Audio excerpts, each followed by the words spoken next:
All right. So welcome, welcome. Here we are.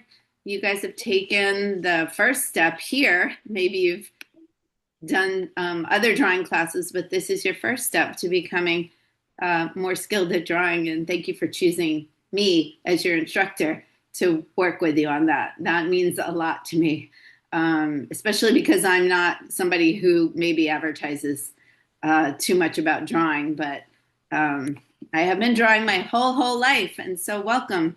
I've got presentations because we have a lot of visuals for this. Okay, so I'm going to get started. If you have background noise, I'll just go through the drill. Please mute yourself. On occasion, I'll mute somebody because they may not realize it, or if you have to run to the door or something like that. If it gets distracting, I'm easily distracted, so I'll mute you. You can always unmute yourself, especially if you have a question. If you want to use your hand, you can. Otherwise, you can interrupt me. It's fine, and I want this to feel like an interactive class, and that you can ask questions. But if the question is something I'm going to be tackling later, I might say, you know what, that's a great question. Let's hold that for a moment, or let's hold that till the end. Okay, sound good? And then anyone, whenever we have share time, if anybody wants to share, they are welcome to. They can raise their virtual hand. There is also in your reactions button, there is a new tool. And if you wave your hand like this, your computer can recognize that this is you waving your hand. You can also go like this and put a heart if you want to do a reaction of a heart. See that? I know, it's so awesome. So you have to have it your you have to play with your Zoom and learn about the new tools that come through all the time. But you can always raise your virtual hand, or if you don't know how to do that, some of you guys have trouble with that. Just go like this, or hold up your sketchbook. Thank you for the hearts, and waggle your sketchbook, and I will get to you eventually. And if I don't see you, yep, you can do that too. If I don't see you, just shout at some point. I'm sorry, because sometimes I only have six views, and so sometimes I just don't see you because I have to scroll through them. Also, when people share, let's give them a lot of love. People aren't necessarily looking for constructive feedback from the rest of the class. However, if you ask for constructive feedback, if you want it, we would be happy to give it to you. We're hard enough on ourselves, right? So, and this is a journey. Yeah. So I always say, look for the good, look for the positive, look for what you did right, or maybe it just went right without you realizing it, right? It's important to notice those things too. But we'll have plenty of time for sharing and Q&A. Okay? And again, if you don't want to share, you don't have to. Okay. So what are we going to learn and love to draw? Let's let's see. I got some slides for us.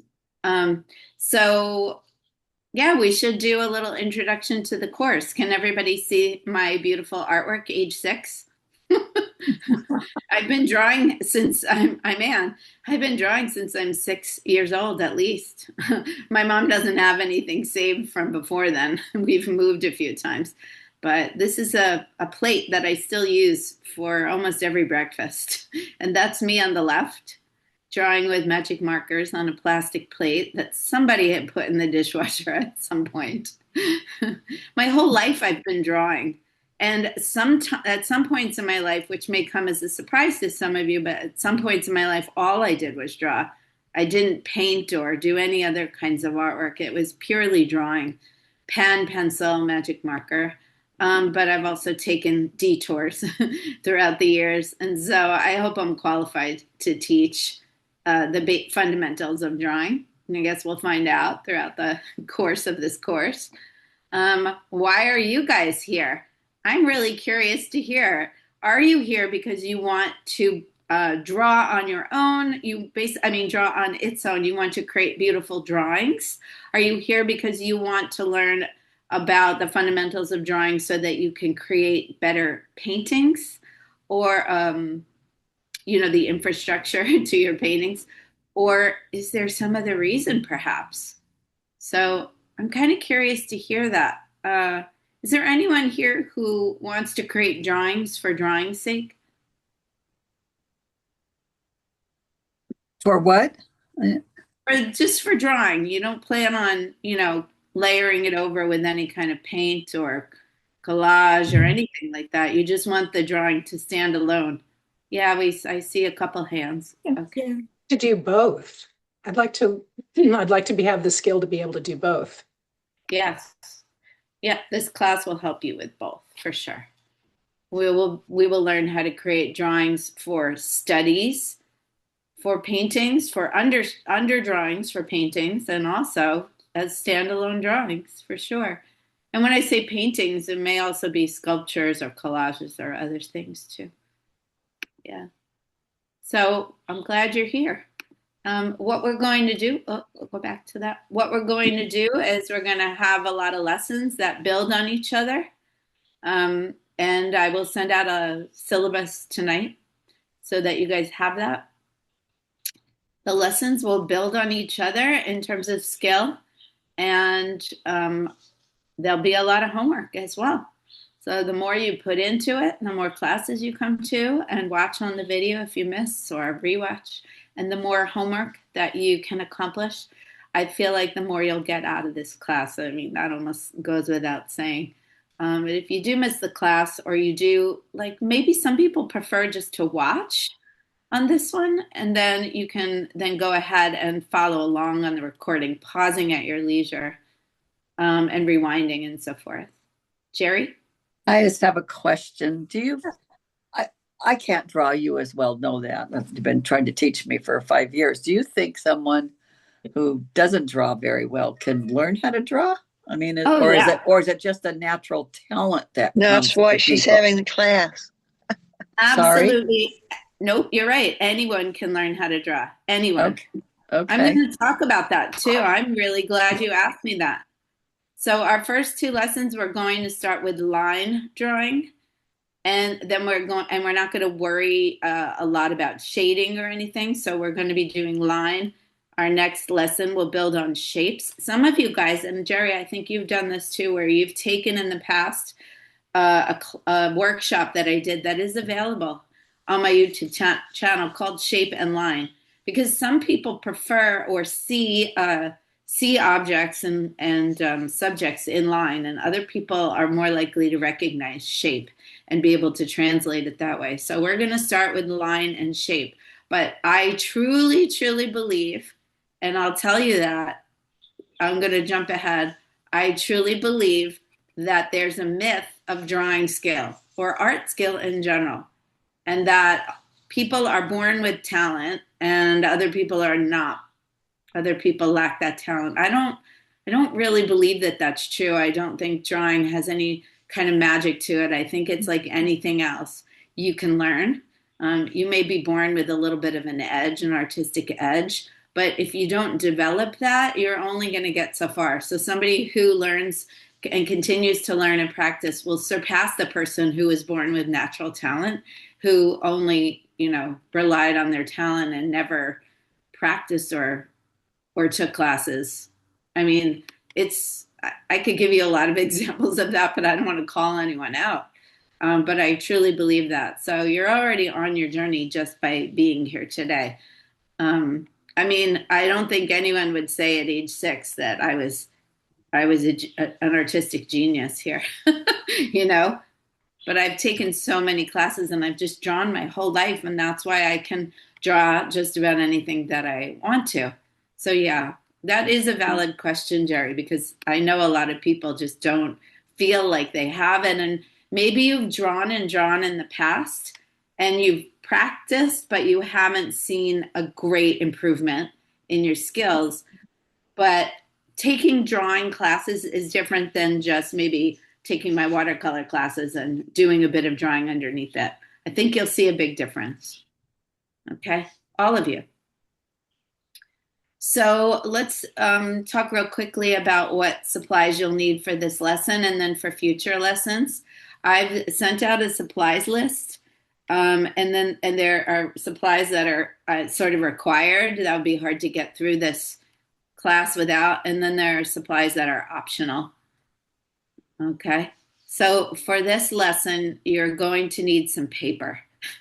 It's obvious. You can use cartridge, copy paper. Sorry, I still call it cartridge paper from when I lived in the UK. But you could use copy paper, or I prefer sketchbook because I'm going to recommend that you start carrying a sketchbook around with you for homework. Okay. A sketchbook that's like 5 by 8 or larger is the best. So this is 5 by 8, you guys. It's not big. You can put it in your purse or in a pocket. Okay. 5.5 by 8.5. But it's big enough that your drawings can have some size to them and you're not always drawing super little. Okay. So just want to share that. You can also use a bigger sketchbook. I just don't recommend for this class a smaller sketchbook. It's just not going to give you a lot of freedom and gesture. Okay. You also need a pen, like a ballpoint pen. For example, for this lesson, any kind of, blue or black ballpoint pen would be great. You can use red if you have that. And then we're going to need a pencil for this lesson. I gave you a list that has 3 different pencil hardnesses on them. I'll talk about the hardnesses. You will learn throughout the course of this class about a lot of different materials, and you'll learn what you like to use and what's better for using for some things and not other things. Okay. Erasers, you can have an eraser for today, but I really prefer that we don't use them. Okay. You can spend, I've seen a lot of new artists spend a lot of time erasing a line that doesn't matter at all. You can never get to an actual drawing if you're just worried about perfection. Okay. So hold on to your erasers. Try to avoid using it if you can help it. If you lay down a first mark and it's really off center or off place and wherever you wanted to start it, then go ahead and erase. But try not to rely on your eraser. We're here to do a lot of practice. We're going to make a lot of bad drawings. So for practice, don't worry so much about incorrect marks or stray marks. All right. And that's why also we'll be using a ballpoint pen for some of your lessons. If some of you guys have those erasable ballpoint pens, don't use the eraser. The whole point of the ballpoint pen is that you can't erase it. And you just go over the mark and make a new one. Okay. for future, yeah, I know it's so counterintuitive. For future, I love drawing with ballpoint pen, though. I'll show you quite a few that I've done, and also refer you to some artists who only draw with ballpoint pen. I'm going to give you guys some suggestions of people to go look at to inspire you.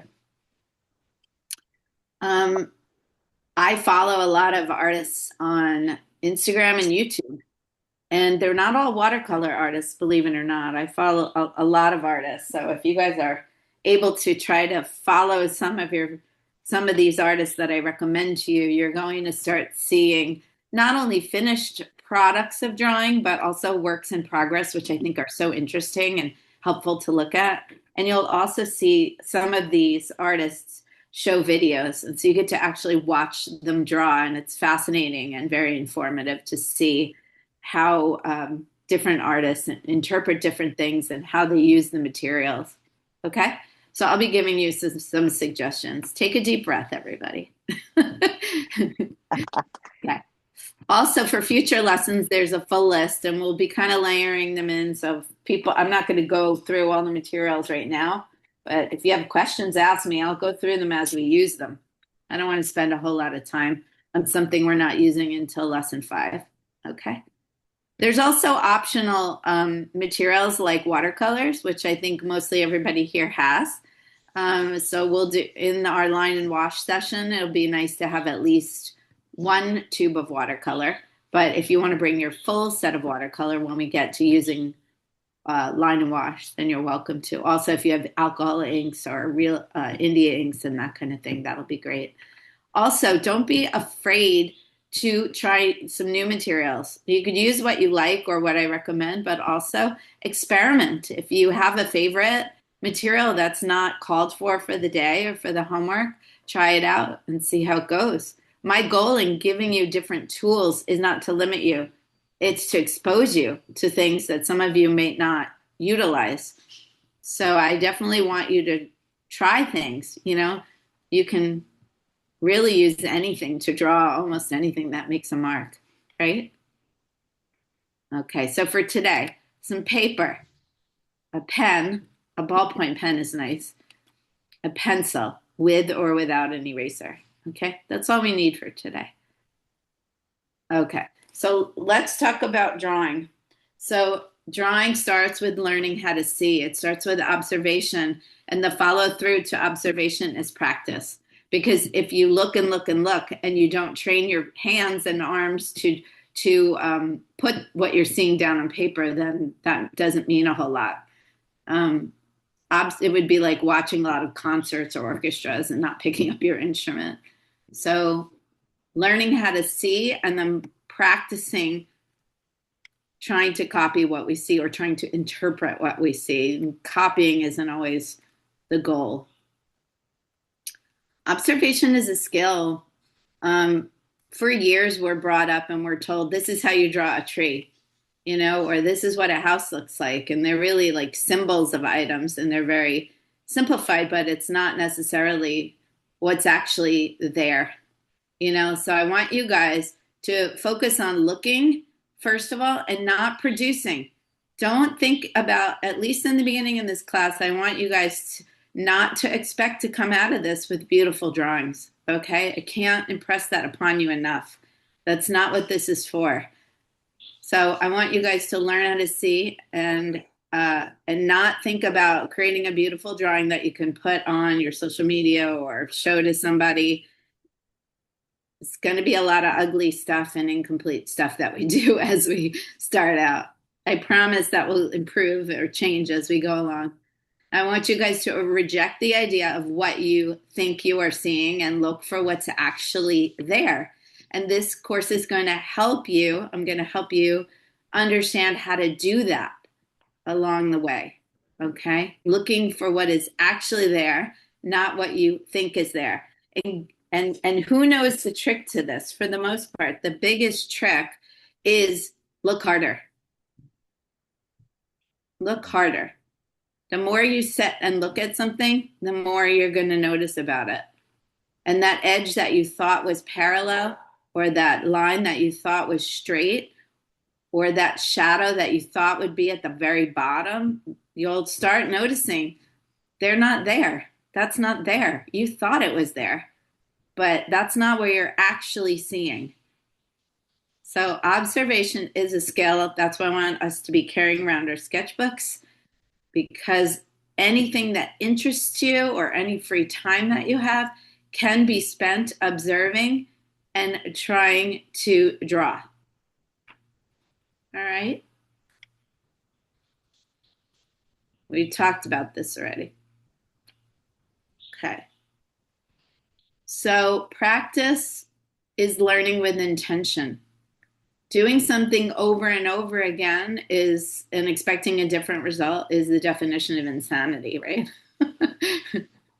So learning with intention means that we're drawing, but with specific goals in mind, and also with an eye for what we're doing right and what we're doing wrong. So basically evaluating as we go. And I don't mean you're just like criticizing yourself. I mean that we are learning how to look at what we've done and say, this went well, this didn't go so well. Okay, why did this go well? Why didn't this go so well? If you just sit down and draw a lot, without stressing yourself, for sure you will eventually get better. Last year and the year before, I didn't paint at all in the months of March.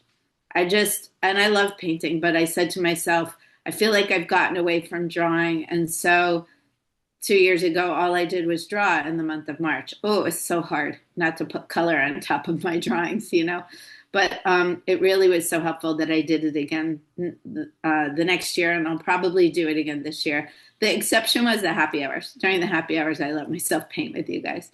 But other than that, I just drew. And I'll tell you, it was really sharpened my drawing skills, which in turn improved my paintings as well. So repetition is key. They say 10,000 hours is what it takes to master a skill. So the homework I give you is crucial. I really stressed that there is homework. It's up to you to how far you want to take it, but it's really important to make a lot of bad drawings because you don't learn unless you do that. I think it was Michael Jordan who said like how many times he shot his free throws and missed before he started to be able to nail them all, like thousands and thousands and thousands. So we're going to start small so it's not so overwhelming, and we're going to focus on one concept at a time. I want to ask you, don't jump through lessons, because if you do jump through lessons, you may miss some fundamental skills, but you also may miss some breakthroughs in your own practice. Okay? Try to do this course in order. All right. So any questions so far? All right. I know I'm talking at you a lot. We're going to draw soon. All right. Let's talk about line because that's where it starts. Well, drawing starts with dots, but teaching people how to do a dot drawing is really tough. And the line is just a series of dots that are connected. A lot of people see in line. So we're going to start learning how to see lines in everything that we look at. And then we're going to do some contour exercises to try to capture those lines, to try to capture shape and form and so forth in just using lines. And I'm going to show you some line drawings as well. And then we're going to talk about quality of line. This concept was so confusing to me. When I took my first figure drawing class here in Long Beach, the teacher would go around and he would say things to the students, including myself. Like occasionally he would say, "That's a really nice quality of line." And I would turn to my boyfriend and say, "What does that mean? I have no idea. I don't even like the lines in this drawing. I like the lines in my other drawing." And he didn't point that out. So my boyfriend had to explain to me what it meant. So I'm going to explain it to you because it's a quality of expression. So there are all sorts of different ways to create lines, not just with materials. So here you have 3 different materials used to create line. You have, these are all mine unless I say otherwise, you guys. You have ink, ink used with the dip pen on the left. You have a fine liner in the middle, and then a soft pencil on the right. And when you look at the expression, it's also quite different. It's quite simple with the ink, is a little more complicated and wonky in the middle. And then on the right, it's quite rough, I would say. So, but all of these use more line than anything else. There isn't a lot of shading going on in here. Sans the shadow. Okay. So there's a lot of different ways to express yourself with line. You can be very energetic and scratchy and go over your lines over and over again, like I have here. You can have very smooth lines layered over with some color here. You can have a lot of cross hatching with lines. I'm curious if anyone draws this way. This was a fun one. There can be a lot going on, or maybe just a little going on. You can have thick lines and you can have thin lines, curved lines and straight lines. There's all different kinds of lines. So our first sort of step into line is going to be learning how to see edges, how to see the edge of something, and then how to draw that. So our first exercise is going to be to draw a pretty basic line. So here is our subject matter. Okay, we're going to use pencils today, and we're going to draw a line that just follows the top edge of the mountains. Okay, don't do it yet, you guys. Don't get started yet. I'm going to give you a bigger picture to draw from too. So this is the introduction to this exercise. And please bear with me because I know probably you guys really want to get started. But the goal of this is to just get used to how your pencil feels when drawing a line, this first exercise. Sounds silly, right? let's pretend that we're children. So don't worry so much about copying the edge of that line exactly. I want you to feel expression rather than some sort of geographical accuracy. But with your pencil, I want you to press lightly at first and then vary the pressure throughout the course of your line. And remember, we're just doing the top edge of that mountain. We're not going inside the mountain. We're not going inside the hills or the trees. It's just where the mountain meets the sky or the cloud. So we're not going to worry too much about accuracy. I want you to feel how to use that pencil by pressing lightly and then varying the pressure, pressing hard, and then maybe pressing medium. And as you change up the pressure, you'll notice the differences in both how it appears on the paper, light or dark marks, how thin or thick it is when you vary it, and also how it feels as you drag it across the paper, whether you drag it lightly or you drag it quite hard. Okay, so that's going to be our exercise. Here is the picture. Okay, so I'm asking you guys to do this exercise. I'm going to do it along with you, but I'm not going to show you because the point is expression. I want everyone to have their own experience here. Okay, so we'll just take a minute or two to capture the top edge of this mountain. So you can go if you haven't started already.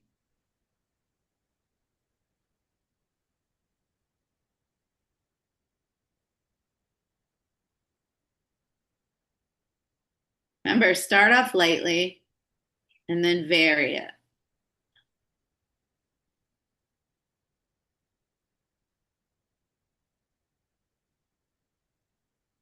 And we're using pencil this time.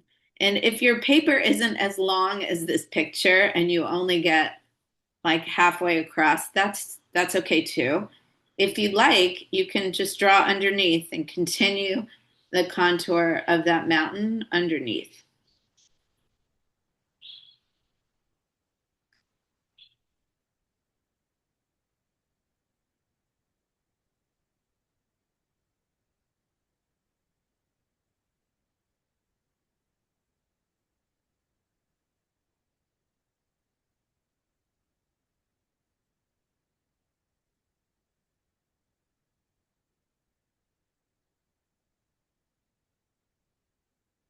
There's no need to rush, right? We can take our time.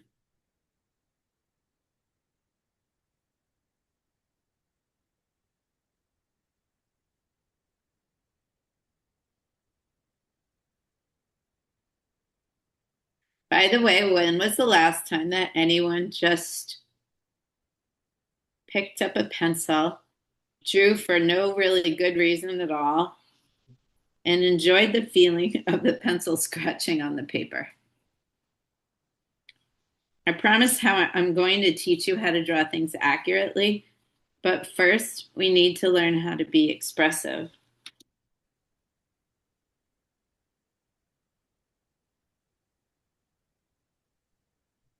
When you're done, look up so that I can, if you have your video on, I could see that you've finished your explorations.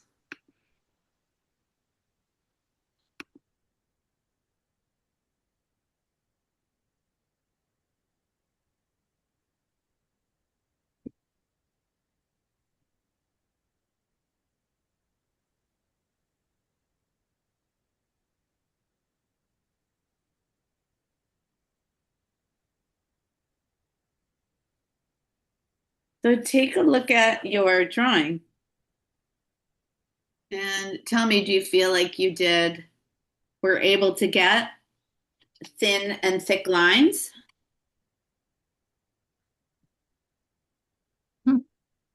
Looking at mine, maybe not, right? Because I used an HB pencil. And HB pencil doesn't give me a lot of variety in my lines. I could get a little bit of soft line if I go really, really faint. But it took me 1, 2, 3 tries to figure out how to get that really soft line. Because you know why? I'm used to using a softer pencil. So there anybody here who is able to get a real variety of lines? The question. No. Yeah, Vicky. If I hold my pencil like this, it comes out different. I get more variety than if I hold it like this, but this Yep. feels more natural. So $5 to you that we're going to do that same exercise again and hold our pencil on the side. So Oh, good for you. okay. Yes. Hey, Good $5. $5. Ooh, all right. And now I'll be Take that, sending out Art Supply Starbucks gift Warehouse. cards. Say what? Take it to Art Supply Warehouse. Yeah. So different materials will give you different marks, but also holding those materials in different way will give you different marks. Yep. Good point. So most of us are used to holding our pencil like we're writing rather than like we're drawing. Those of you guys who've met my friend Charlie, you know how to hold your pencil like this. All right. Anybody get a nice variety of marks? Minnie? No. Okay. Did anybody use a real soft pencil? I'm going to explain what I mean by that. I used So the HB. HB. Yep. So I want us to have our own discoveries. HB is the middle, and you could think of the letter H as standing for hard and B as standing for black. Okay? So Okay. HB is kind of in the middle of the scale. So if you use a B pencil, like a 6B that I recommend. Oh, here's Hillary. If you use a B pencil, it's going to be softer and easier for you to press down hard and get a darker mark. It'll also be grainier, most likely, unless you have super smooth paper. If you use an H pencil like the 2H or higher that I recommended, some of you may have like a 6H, then you will have a really, really hard time making dark marks with that. The reason why we have different pencils is because quite often artists will start with the hardest pencil and make soft marks. And we'll do this, we'll practice this at some point, where you're making really faint marks on the paper. And then as you firm up your decisions, you change pencils and you go softer and softer so that your final marks are darker and more correct or more specific to what you want to achieve. So it's like going from a draft to a finished product. So, hi, Hillary. So we're just doing a little drawing exercise. So I would like for you guys to switch to a B pencil. Maybe you have a 4B or 6B. And I want to do this again. And I want you to hold your pencil like this and not like this. Okay? So if you hold it like this, you can get a point, but you also can use the side of the graphite to make interesting marks. So we're going to go back to the same image. And Hillary and others, remember, we're just drawing the top edge of that contour, just the upper contour of the mountain. We're not going into the mountain at all. And in fact, you can draw on the same piece of paper if you want to. Just draw right underneath what you drew already. And I want you to see the difference between using a soft pencil and what you previously used. So we'll take a few minutes to enjoy that. And remember, try to start off soft and faint and vary the pressure. For some of us, it's harder to press really hard. It just seems counterintuitive. And for others of us, it's harder to press light. Also, see if you can use the side of your pencil at some point and vary the thickness of that line.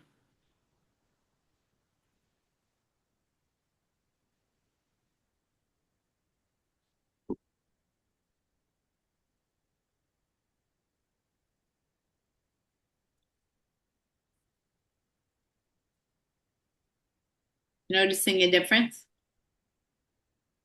Absolutely. I I went bet. from a 5H to a 6B. That makes a Yeah, big that is a big jump, Sarah. Yeah.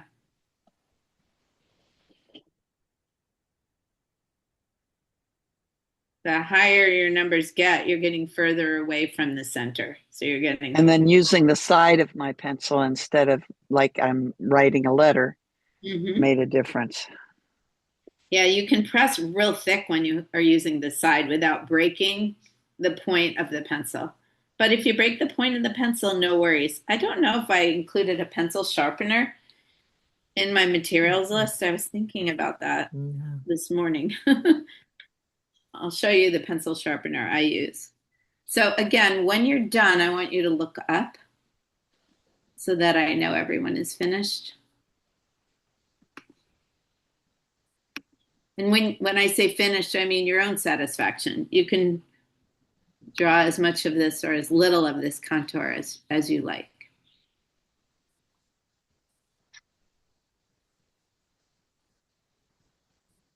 I like to draw with the 6B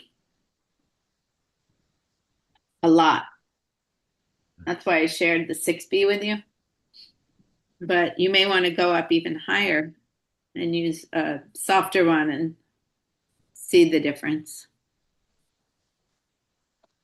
Michelle, yeah. Yeah, hi. So moving forward, are we supposed to be drawing with our pencil held sideways, not like we're writing a letter? Yeah, Oh, yes. okay. That takes a minute to get used to. Yes, it will take some time. And there's no like, really right or wrong. It just breaks you out of, I mean, this is how most artists do hold their pencils, but not everybody does it that way. But let's say like if you went to school in Italy and you learned how to draw and paint, they would teach you to hold it on the side. And it's so that you have more fluidity with the way that you press down and also using different parts of the pencil. And I'll show you the way that I sharpen my pencils as well, because you get a lot more surface area the way that I sharpen them. And so you'll understand a little bit more about the benefit of holding it on the side. It is going to feel weird for a lot of us. And you may revert back. And when you do details, you may want to switch and do your details with your pencil held sort of more vertically, because it may be easier for you to get that precision on like a small detail.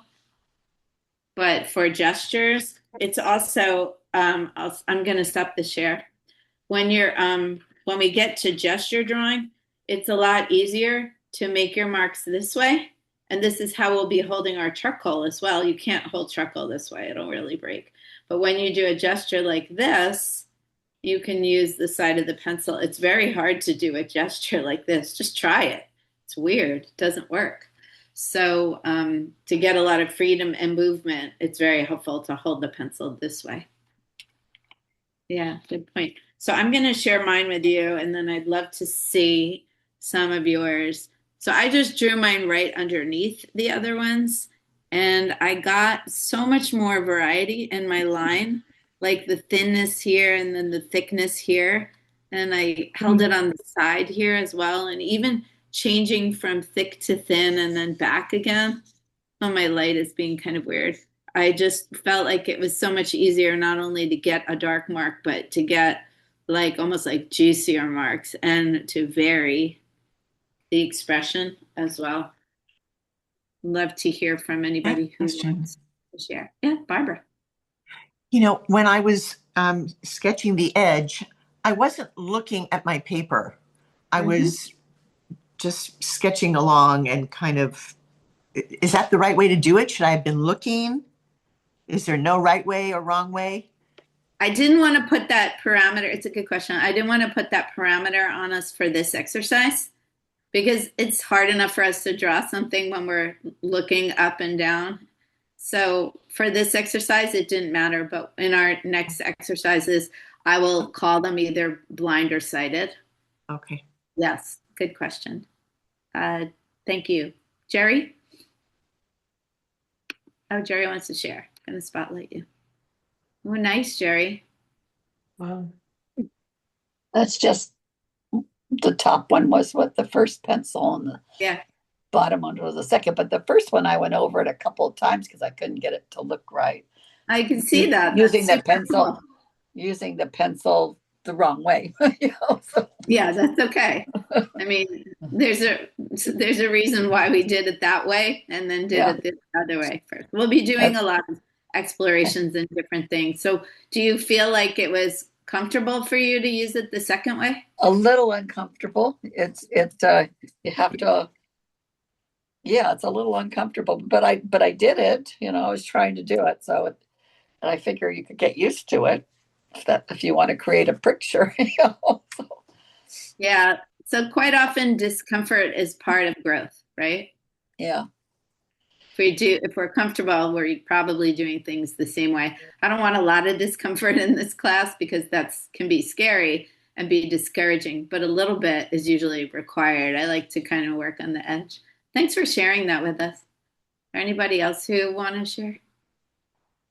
Diane. I kept wanting to lift my pencil off the paper. But let's see, can you see that? Yeah. So I don't know if that was okay or not. Yeah, that's really an interesting point that you make. It is perfectly okay to do that. Yeah. I didn't specify, don't take it off. And in fact, when I draw, a lot of the time I do lose and find edges. Mhm. So that might be from your painting practice, that is like natural to you to have what I would call like lost and found edges. Yes. We're So taught that. nothing wrong with that. When I give us one where I say don't lift it, it'll be interesting to see if that's hard for you. And Jerry brought up a good point, the blind versus sighted. So I did these looking only at the painting. So is that sighted or blind? Oh, it's blind when you don't look at your paper. Okay. You have to look at your subject to draw. So yeah, that's a little confusing. Yeah. Sighted is when you're allowed to look down at your paper. Okay. Yes. Good questions. Anybody else? Yes, because I don't think I had much between HB and 2B. I don't think I had much difference. You know what I mean? I didn't. Yeah. I didn't get the whole pressure. Yeah, but I do see differences, like especially on the bottom one. You go real faint at the beginning and then it darkens up and then it goes faint again and darker.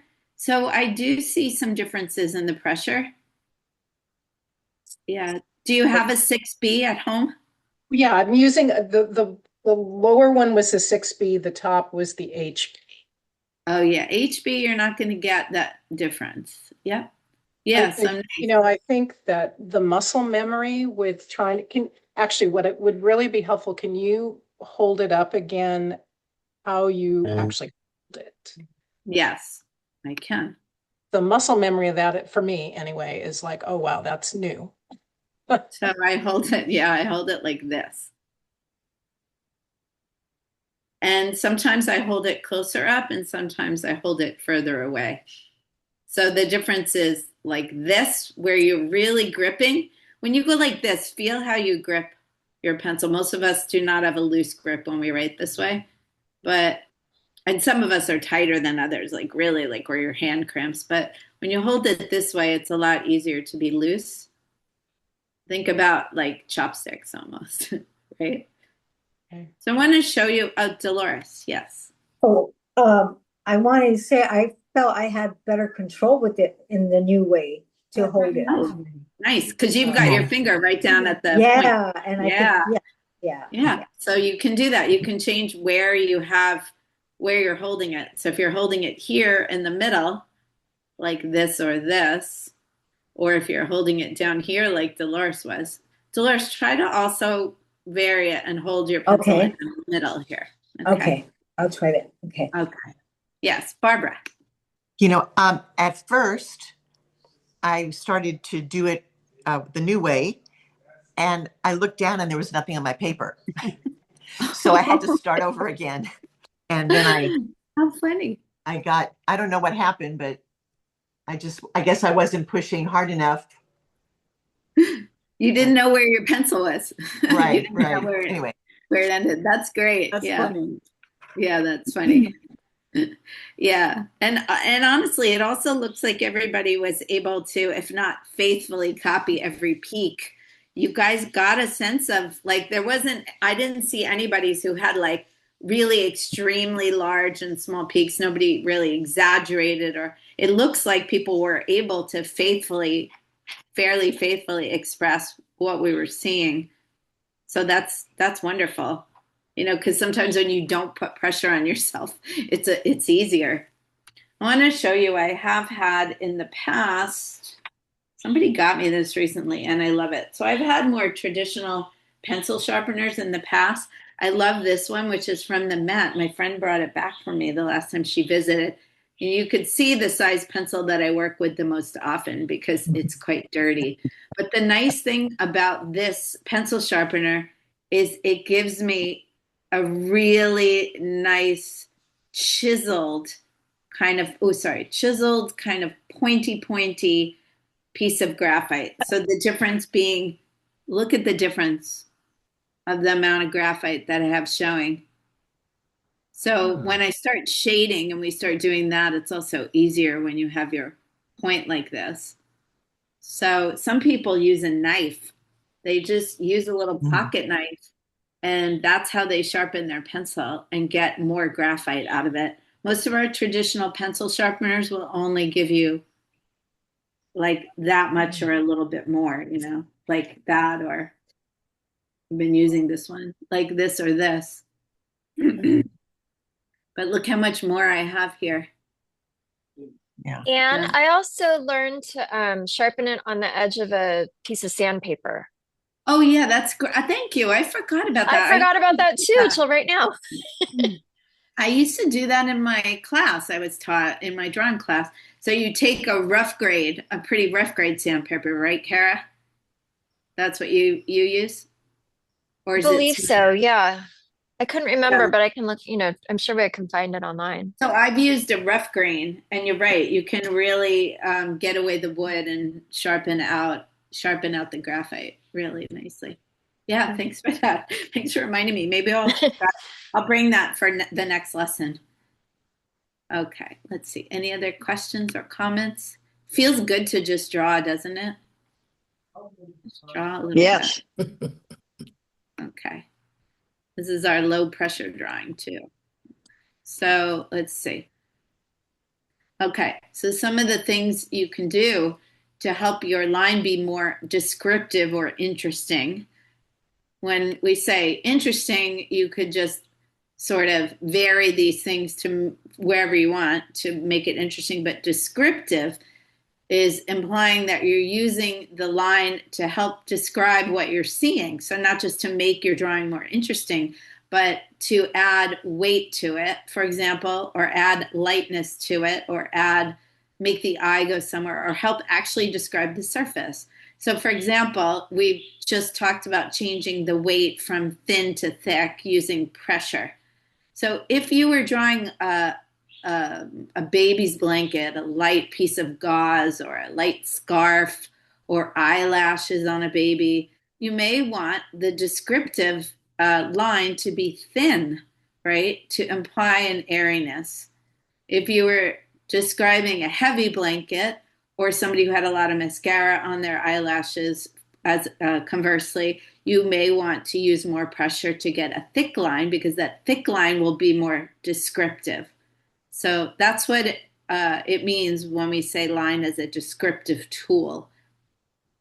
Okay. Can also vary the weight by changing the tool. So we changed from using like an HB or 2H, some of us are using a 2B, to going to a softer pencil. But you could also change the weight by going to a different thickness of pen, or to a different kind of pen, or an ink stylus, or so forth. Okay. Slanting or following the contours is when you change the angle of your pencil. So we talked about that, how you could use more of the side of your pencil to describe. And that also kind of plays into having a rough line or a smooth line. So again, you can think about if you're looking at something that has a very rough texture, you may want to slant your pencil and drag it a little bit and get that rough line versus the smooth line. And again, you can also change the type of tool that you have to create either more rough or more smooth lines. So when we draw, you don't have to just use the same kind of line. Most of us are used to using one tool to draw and create the same kind of line. Like for me, when I draw, I'm drawing a lot as an underdrawing for my watercolor painting. And I don't want a lot of graphite on the page. And I want to be able to see the line. And I also want to be able to erase the line when I'm painting, because I don't always want it showing through. So I've kind of gotten used to using the same kind of pencil and the same weight of line, which is pretty soft. But when I'm drawing a drawing for that drawing's sake, or when I'm drawing a drawing as a study for a painting, that's when I remember I can vary the kind of lines that I use. And not just for when I'm drawing line, but also when I'm shading, which we will not be doing in this episode, in this lesson, but we'll do it in future lessons. Okay.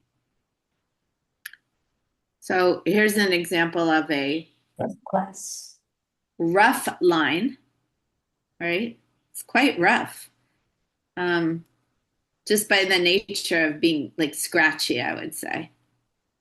And then here's where I've used like an 8B or a 10B pencil, and it's a lot softer. Although it's not totally smooth, it is softer because this is a sweet little dog and I wanted to be able to convey that. Here's an example of different weights of lines. You can see in some places there's more ink deposited, and that's because of pressure on this kind of tool, by the way, which is a bamboo dip pen. Just want to show this to you. If you guys don't have one of these, they're great and they're really cheap. You could also just use a stick. But you can see here there's kind of like smoother, thicker lines where there's more ink going down. And then as the ink runs out, kind of like with watercolor painting when you use dry brush, then you get these kind of scratchy little areas here. Trying to annotate, it doesn't want me to. See these areas here, right?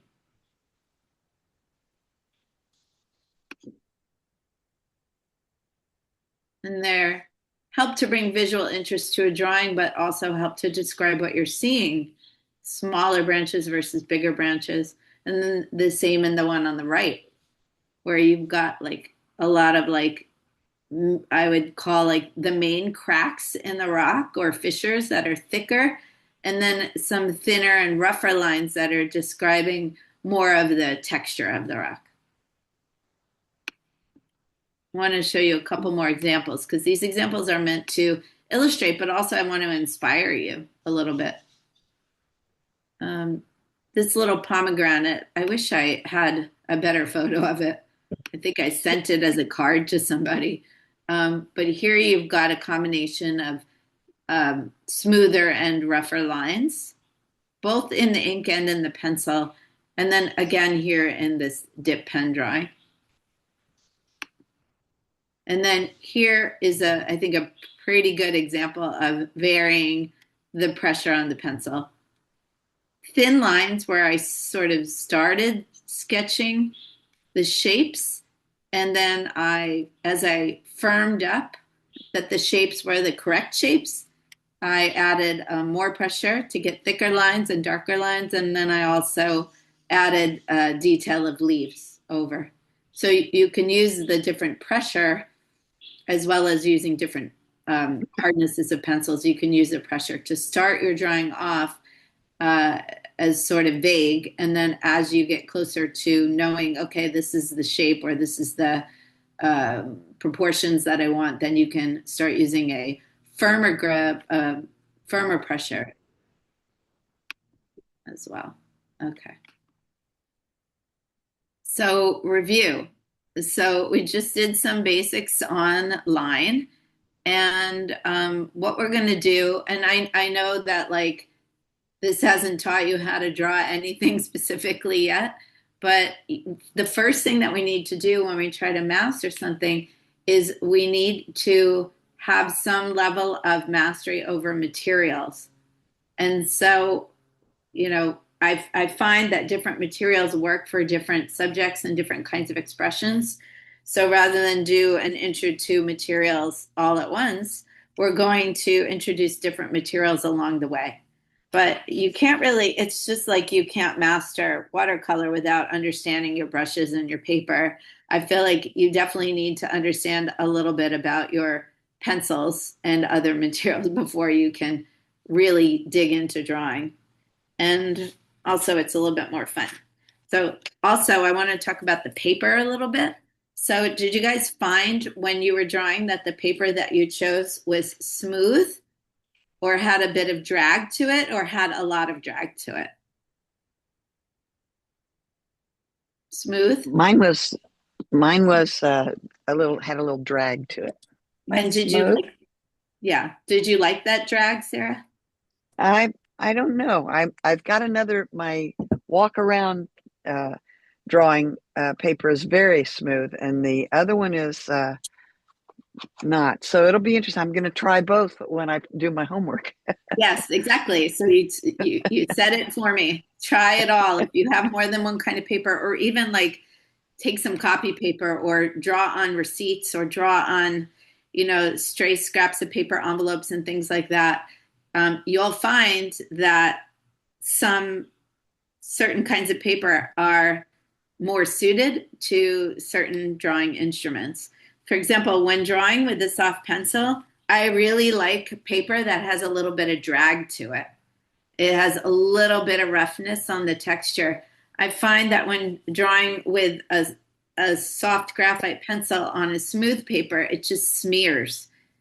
And it's just not like satisfying. It's not satisfying to me. I love the satisfaction of the drag of a soft graphite pencil against a slightly rough paper.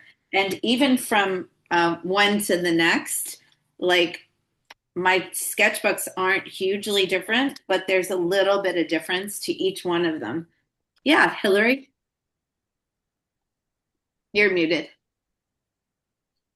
So I had this paper. I don't even know where I got it from, but I think it's smooth, but it's Bristol, Strathmore Bristol. Is that good paper? I'm just for comparison I've never done this, so. Yeah, that's nice paper. Is that good paper? Is that what you, yeah, because it feels smooth to me compared to like the watercolor. But, yeah, okay. For sure, drawing paper should feel pretty smooth compared to watercolor paper. But even from one drawing pad to the next, one may feel like there's a little bit more porosity or drag to it. And so just for purely working with pen and pencil, you might find it different. So, yeah. I mean, like I know we talk about arches with the watercolor, and I was trying to figure out, like if I was going to go look for paper this week, what kind of paper you were thinking was good for drawing. Sketchbook paper. So you don't want to use watercolor paper for these lessons.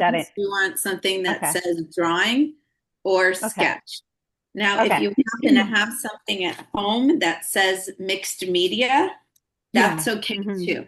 That's fine. Okay. If you don't have anything at all, use paper like copy paper. So you can use that too. Yeah. Very good. All right. And mine is Strathmore sketch. Like that. That's very nice. Strathmore is good. Yeah. Yeah. Okay. I'll have to look for those. See what's out there. Yeah. A sketchbook paper even will vary from brand to brand, and even within the brand, there may be differences, in the weight of the paper or in the tooth. It's like that drag is something I really like with pencil. And then when I'm using other materials, I may like a smoother paper. So, and maybe you're different, because I think I like to use materials in quite a traditional way. But maybe there are some of you guys who like to use it in the opposite way. And so there's no right or wrong for sure. Okay. Like I've used pastel paper to do watercolor on, I mean, nobody's going to tell me I can't. So, Mhm. yeah.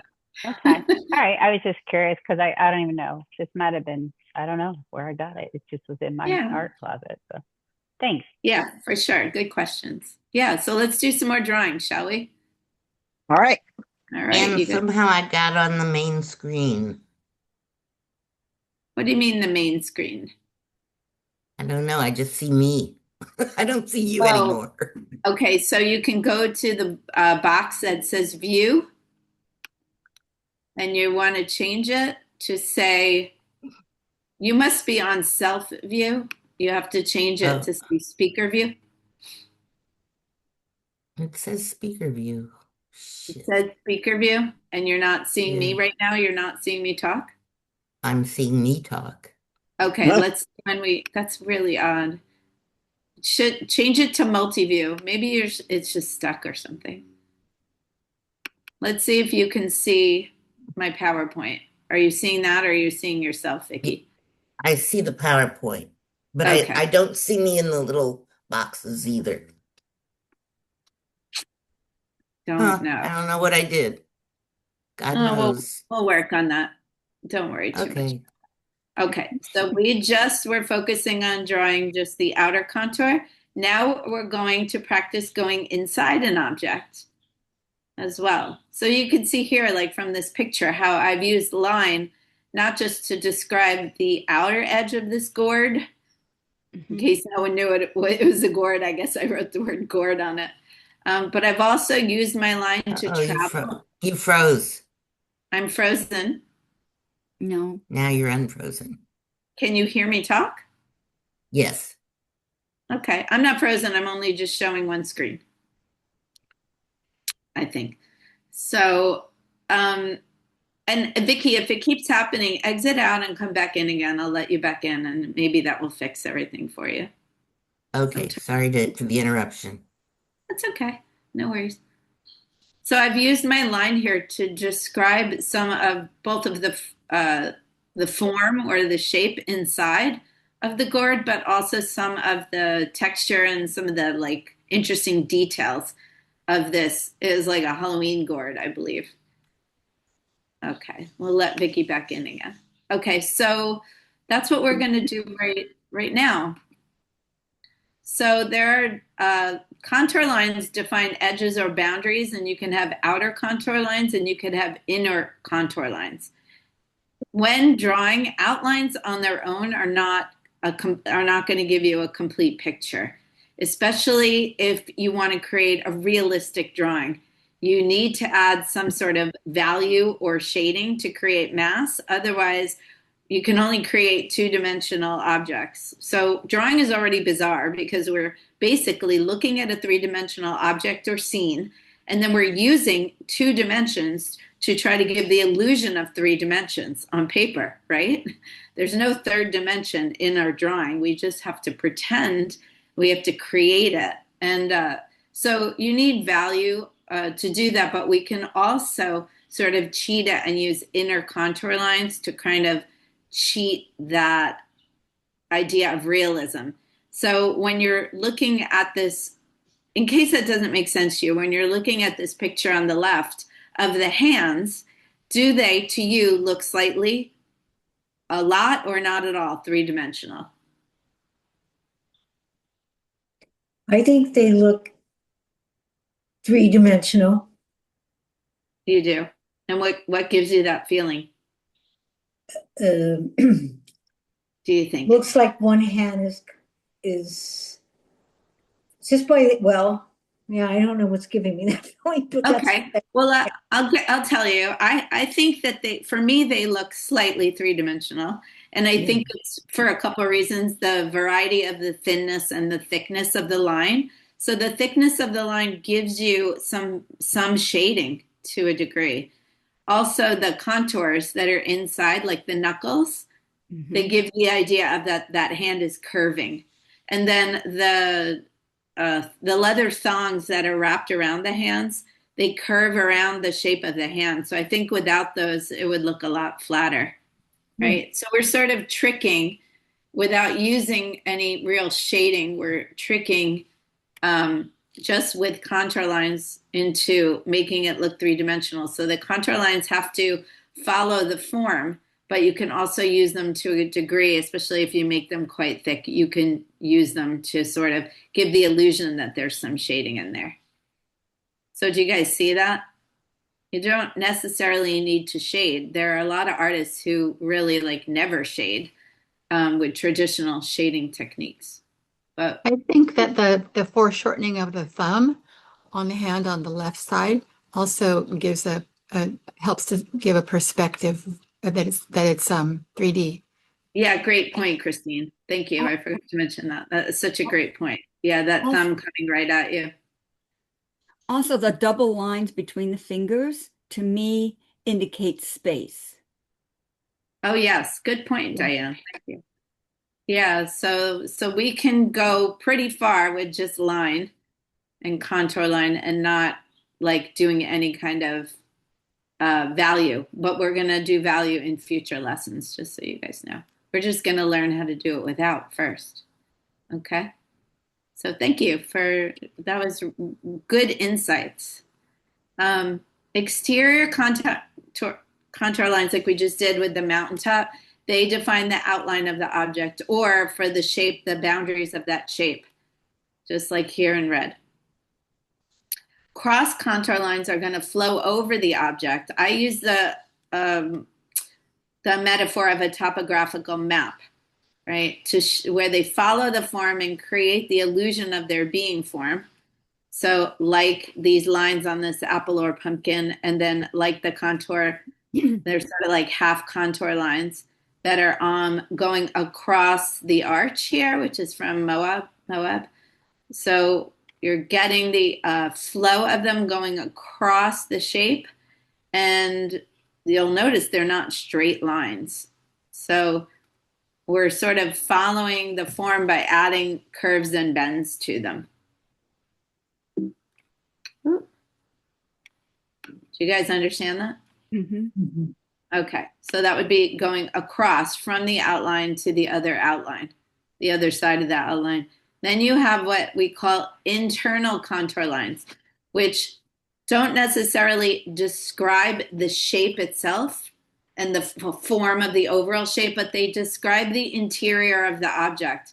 And that could include like details and features like these, like the eye, for example. This eye is made using an internal contour line.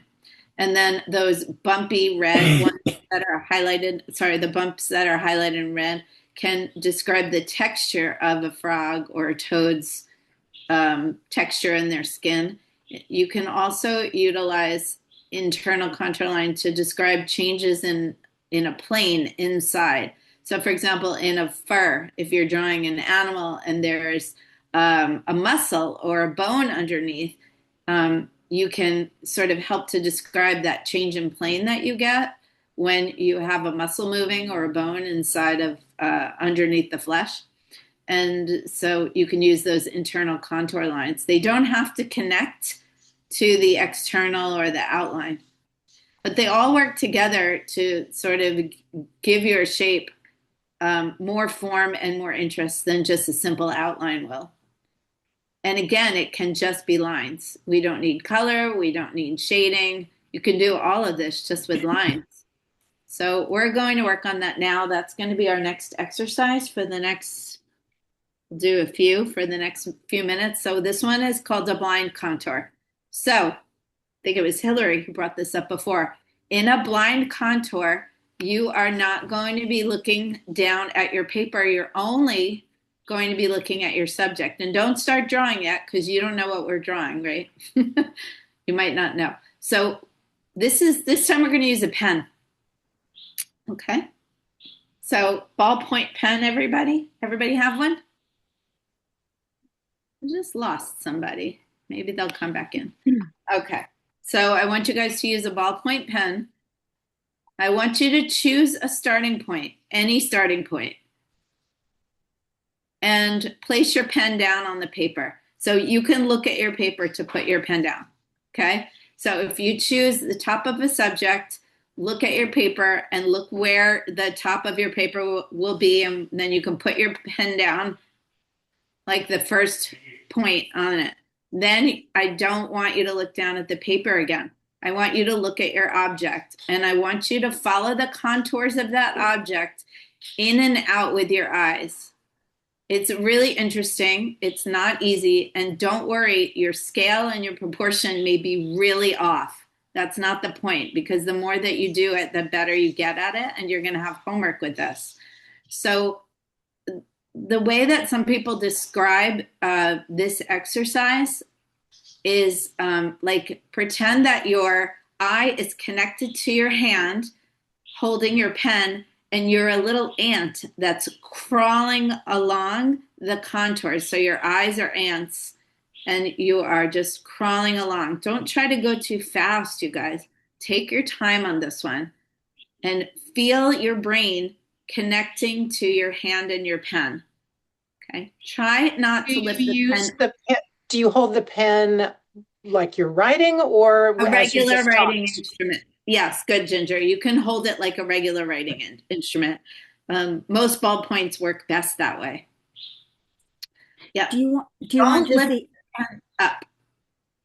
do you Sorry. want just the external contour or any of Nope. the internal? No, you can do the whole object. Any portion of it that you want. You can leave out detail that you don't want. This is up to you. Okay. As an artist, we'll probably all capture it slightly differently. But try not to lift the pen up this time, like Diane, how you like to do that sort of skip, lost and found edges. Try not to, because it's really hard on this one. You'll get lost kind of easily if you lift the pen up. I would say really try not to lift the pen up and try not to look down. If you get really lost, you can pause, lift your pen up, look down at your paper, and replace your pen like you did in the first, number one, the first stage. But then try to look up again and try not to look down. It's really tempting to look down, you guys, but try as hard as you can not to. So just know that there's a very good chance that this is going to end up looking really weird. Okay. All right, here we go. So remember we're going to use our pen, and the first thing you're going to do is figure out where you're going to start. Maybe it's at the top, maybe it's at the center. Is that it? The honey stick? That's it? That's it. That's what we're Okay. going to draw. All right. So once you've got your pen down on the paper, you're not going to look at the paper again. You're just going to use your pen to follow the contours, and you can follow them in any way you want. It really takes time to learn how you want to do this. If you want to do the outline first, or if you want to go back and forth. And once I start letting you look at these and do them, it will help you realize which method you like better. And again, you just know your contours, your proportions may be off, but this is an observation lesson.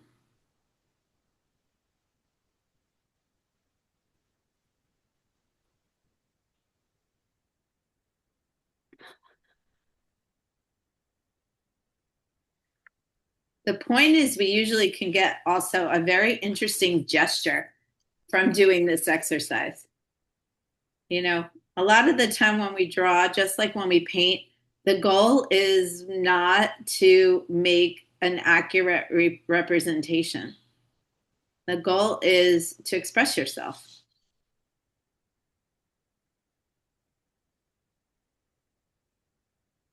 And by exaggerating or creating something that's unusual, quite often you're expressing what you're feeling as well as what, oh, I got lost there, as well as what you're seeing. It's tempting to look, isn't it? It's so tempting. Absolutely. Oh, hilarious. It's also, the more you do this, like if you finish yours already, do a second one. Just go right over it or do it on another page if you like.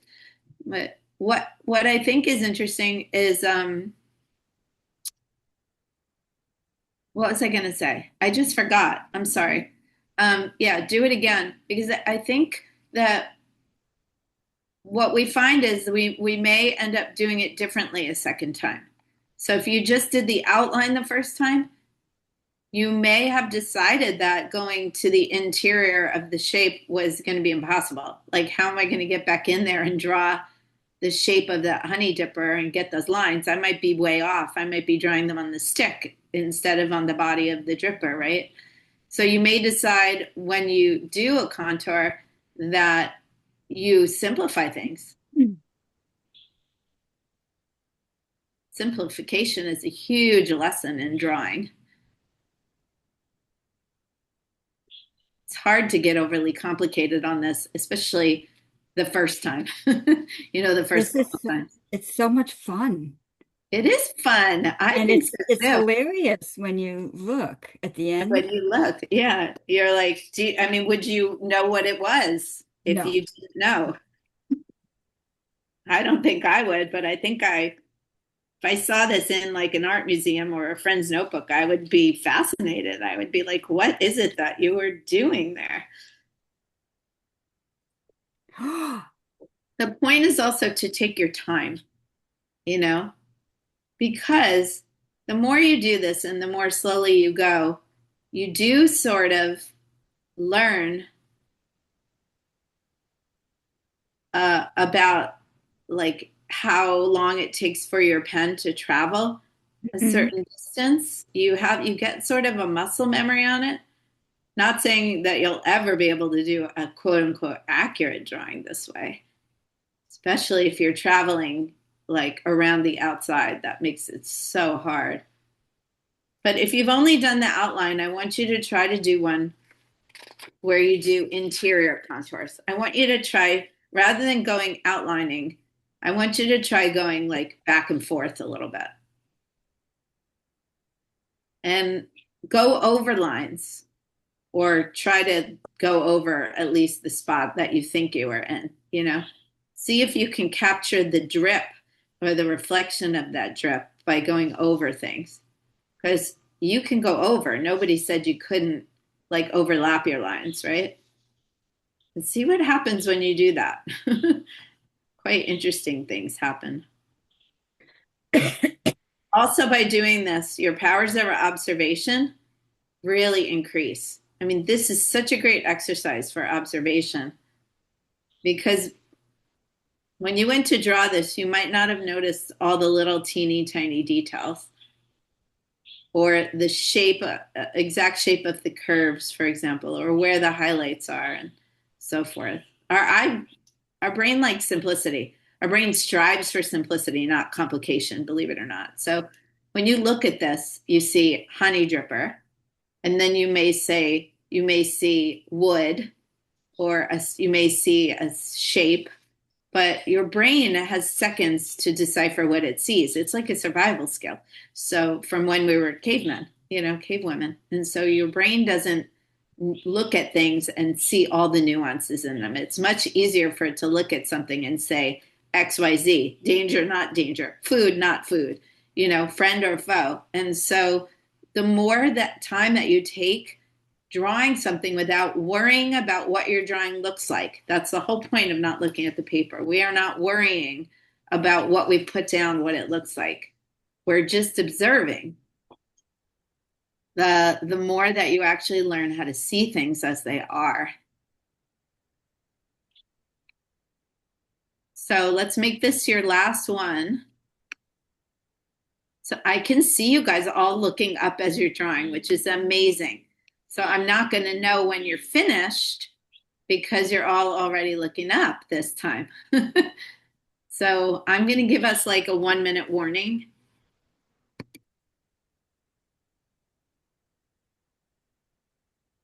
And then we'll do some sharing and learning. See you guys smiling. It's a fun exercise, right? It's a little weird, but I think it's fun. All right. All right, that's our minute, you guys. Closing it. Okay. So, who did a terrible job? Who looked at the paper a lot? Oh, no. No, I didn't look at the paper. Good. You guys were able to not look at the paper? Not That's- me. Yeah. That takes strength. Yeah, like it's hard. We're so used to looking down when we draw, right? We're checking. Are we in the right place? Did we do the right thing? How'd that mark come out? Yeah.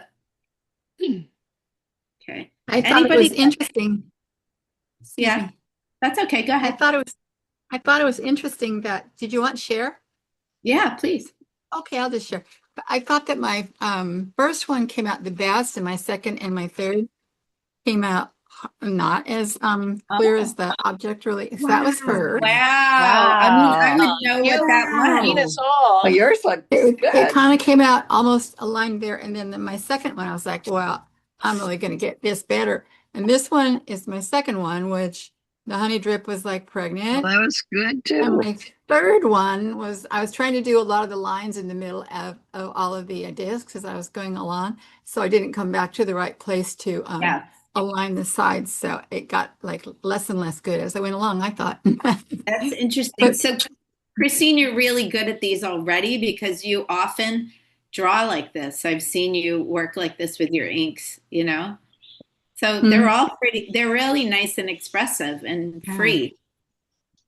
Really nice. This was a hard one that I picked as a subject. And also, it's like it's not like it's like an apple. It's hard to recognize the shape, even if you drew it exactly. People might go, "What is that?" You know. So yeah, I think it's funny though that it got. Why do you think that it got less accurate? By the way, Because I was trying to do more detail and go slower with all those little tiny lines that were in each of the round discs. And and I lost where to come back to the outside shape. I just apparently I couldn't find it. Yeah, gotcha. It was more, so it's more detail, I think. Well, when we do it with looking at it, it'll be interesting how you decide to approach it, right? Because we'll do the exercise where we're actually looking. Yeah, Hillary gave you a thumbs up on that. Okay, I'm going to come Thank to you. Dolores. Thank you for sharing. I'm going to come to Dolores first, and then I see Vicky's got her hand up. Wow. I did horribly. Oh, no, you No, I didn't. don't think so. Oh, That's fantastic. I don't think so either. Yeah, you got a lot. Yeah, you got a lot of back and forth on the. Did you go left to right on the first one, and then on the? this is the last one. Yeah. That was the last one, got- because you said try to get more, oh, no, I'm sorry, this one. Because you said. Oh, try that to was get the more last one. Yeah, Wow. you said try to get more inner detail, and then I just lost it. It's so interesting Yeah. how well you did Yeah. on each one of them, but in different ways. Yeah, I think that it was hard when you come to an edge, like to go around, you kind of lose your place where you're at. Yeah. Yeah. versus Even what when you're seeing. looking, you lose your place. Yeah. Yeah. On a complicated subject, it's so easy to lose your place. What's nice about this exercise is you can't beat yourself up for doing it. You weren't even allowed to look, you know. All right, I see a lot of hands, so thank you, Dolores. I'm going to come to you, Vicky, and I've got Hillary. I did, Sarah. I did the opposite of Chris. I got a little better. Oh, good. Yeah. Yeah. You That's did. great. Hold it up higher, a little bit higher. Nice. Oh, yeah. Nice. Oh, Yeah, yeah. you did good. Like that's a Thank great you. gesture. If I didn't know what we were doing, I would say, is that a feather? Is that a honey dripper? It's really Oh, we're good. your proportions are pretty good. Good job. Yeah, I was surprised. Don't look at it when you draw. Just I'm never kidding. going to look again. Never look again. Okay, Hillary, I'm going to come to you. So I did okay, this is my first one. And I did it like on the out, how do I explain it? Like Me how too. you would write from left Me to too. right. So I don't look at this one. So this is the first one. And then this is going from right to left. So I thought that was kind of interesting that you know what I mean? Yeah. Like, because the doing it proportion is backwards. totally different going backwards. Yeah. And Yeah. but then I did, when you said, oh, try and do the inside, I'll be fast. Okay.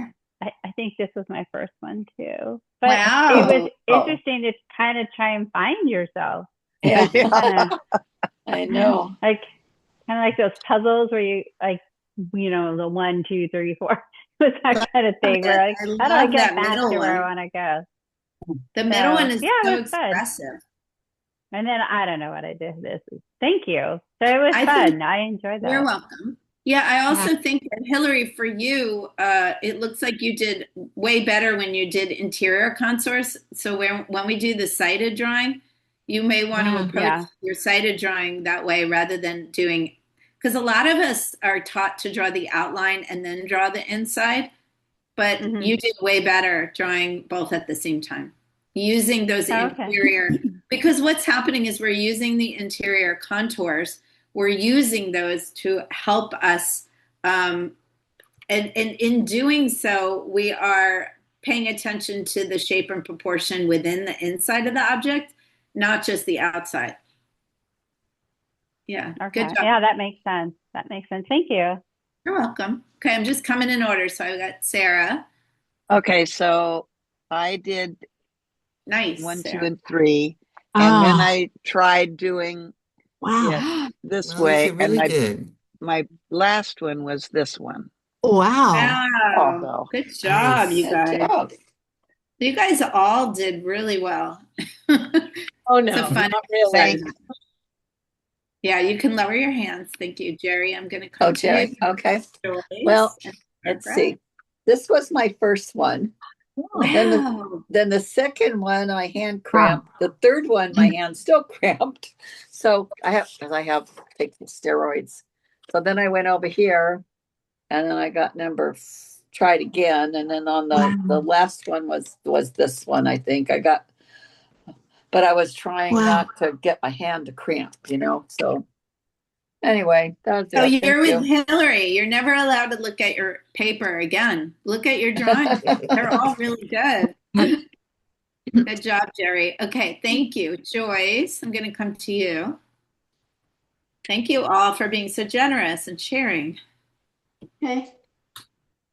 So nice. head out over Wow. Wow. Very here. Like good. I think I did look down to connect it at the top. That's okay. Oh, yours is good. Really, Wow. really, Really good.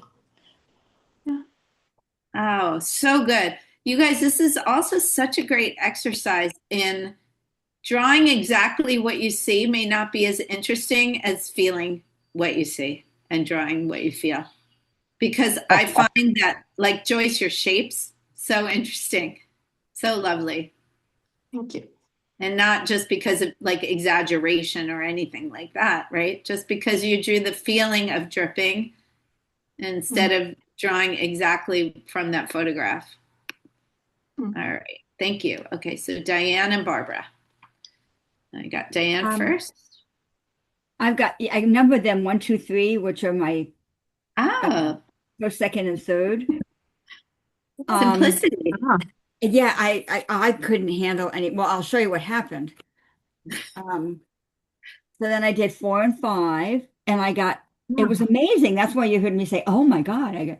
And then I thought, well, let me concentrate on just the inside. And then I got so lost. I went back, and 6 and 7 are worse. Yeah, interesting. Trying to go in and trying to do it inside. It didn't work for you. I lost the flow. I had no idea where. It looks like you also tensed up. It looks like you kind of shrunk it almost. So yeah, and notice how angular it is. Yeah, you lost the feeling. Yeah, overthinking it, I bet. When we do future exercises, try to see if you can fill a whole page and try to do interior lines, okay? And that might change it for you. It might give you the freedom to going bigger might give you the freedom to not be so tense about it. Yeah. Thank you, Diane. We all learn from each other. Okay, Barbara. Sorry. Last but not least, Barbara.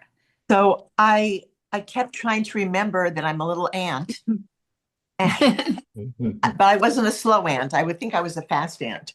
So Oh, wow. Oh, wow. this one was my first one. I did the You the got the outside, shape of it. The shape is great. and then I tried to do the the drip. I don't know. I just couldn't. Yeah. I kept getting a little bit faster ahead of myself. So, and then But the you last did one really was the well. interior. You That did really well on proportion. Your proportions are very good. yeah. Uh-huh. Anyway, Yeah, so you guys will have some homework to do some of these. Anne, can I share? I don't know, I can't Yeah. get these buttons right. Oh, yep. Let me come to you. Where are you? Oh, there you are, Minnie. Sorry, it takes a second. Okay, and you guys can lower your hand. Thank you. Oh, look at that. Wowee. That's So- really so- fun. So one was good. But you picked your pen up a little bit. Where? Can you see that you picked your pen up? Or did you not pick it up? No, she didn't pick Oh, it up. wow. You achieved just- the look of picking it up Wow. without picking it Yeah, up. really. Amazing. Yeah, I didn't pick up my pen and I didn't look.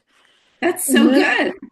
And then I did two and I went like, I don't know what that You is. ended up overlapping. Yeah. I think you were worried Wow. about the side of the paper. Right, I ran into this crease Yeah. and then I did three and yeah.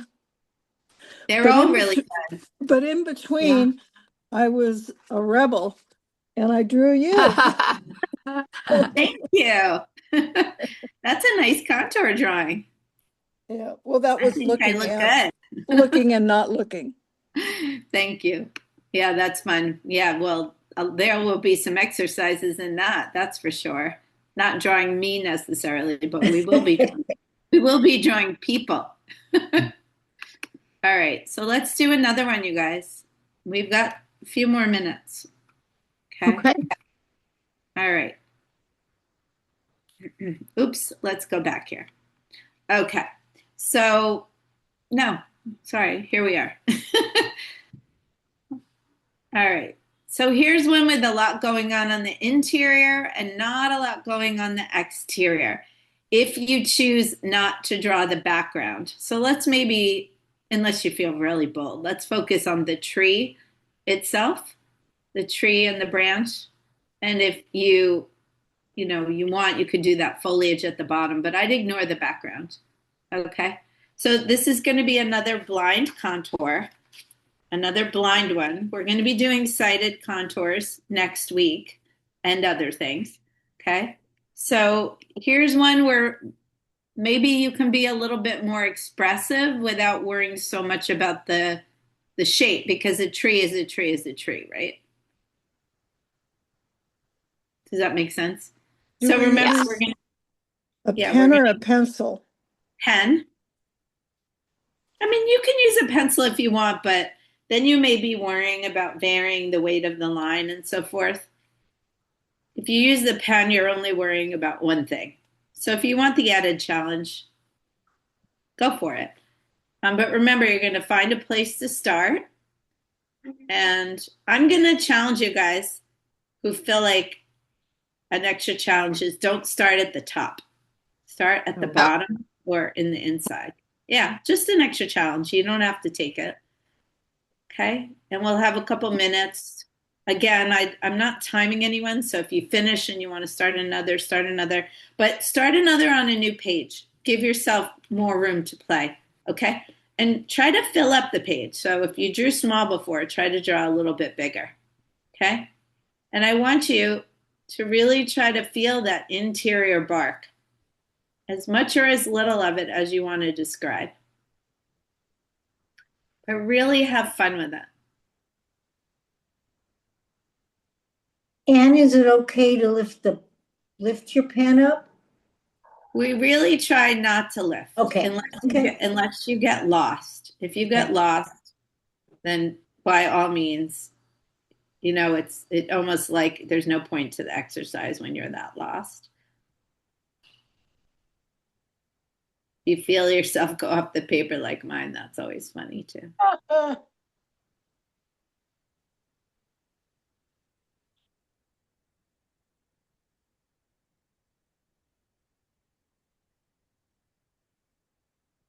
There's a lot here.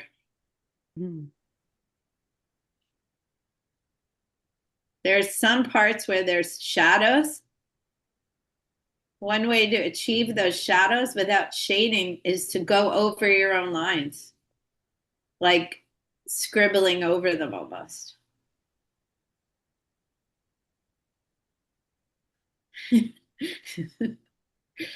Right.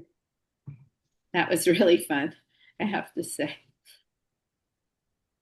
I just stopped and I realized I want to show you guys what happened to mine. I'm going to show you in a minute. We got to keep our eyes on our paper. Yeah, I Or stopped. on our. Oh no, I'm not going to take your picture off just Great. yet. But I stopped and I realized that that whole brightly lit part of the tree, I didn't draw it at all. Like I just didn't do it. I left it out. And so sometimes these explorations or warm-ups can serve as like a way to just expand, and think about things in a different way. And so like for me, it's interesting because I look at that part that I just left out and I'm like, maybe because it's brightly lit, I should leave it out. It has, when things are in such bright sunlight that you don't see detail in them, almost like when things are in such dark shadow that you can't see detail.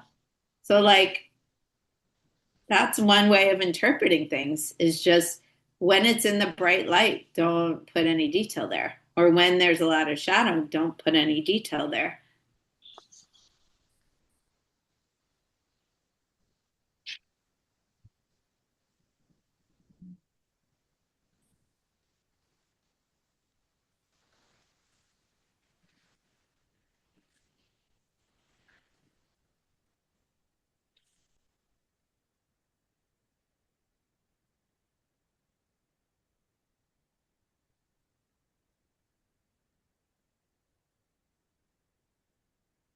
I think it's also interesting, and we'll see when people share what details people choose as important. What you chose out of this sort of complicated tree to describe, because it's like telling your story, right? In the drawing, we talk about that a lot with the watercolor, but there's a lot of different stories that you could choose to tell in this tree. And there's a lot of things you could choose to either include or leave out.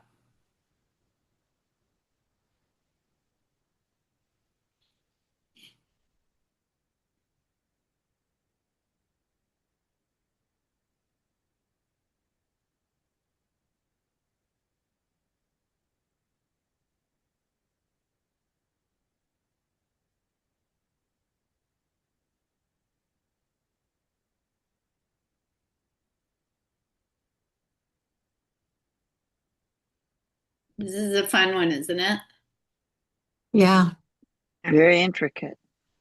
Do you guys want a little more time? Yes. Okay. Well, not if everybody else is done, but. I could tell by everybody's faces they're not done. Okay. Even though you're looking at me. So definitely some looks of strong conversation going, strong concentration happening.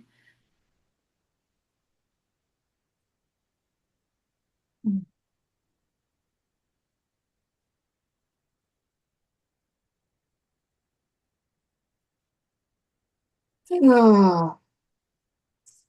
Remember, if you get lost, it's okay to look. Just, try not to do it too much.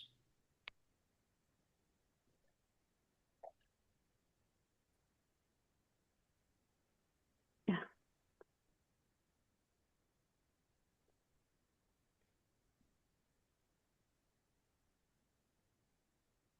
All right, so we're going to do one more minute so that we have some sharing time.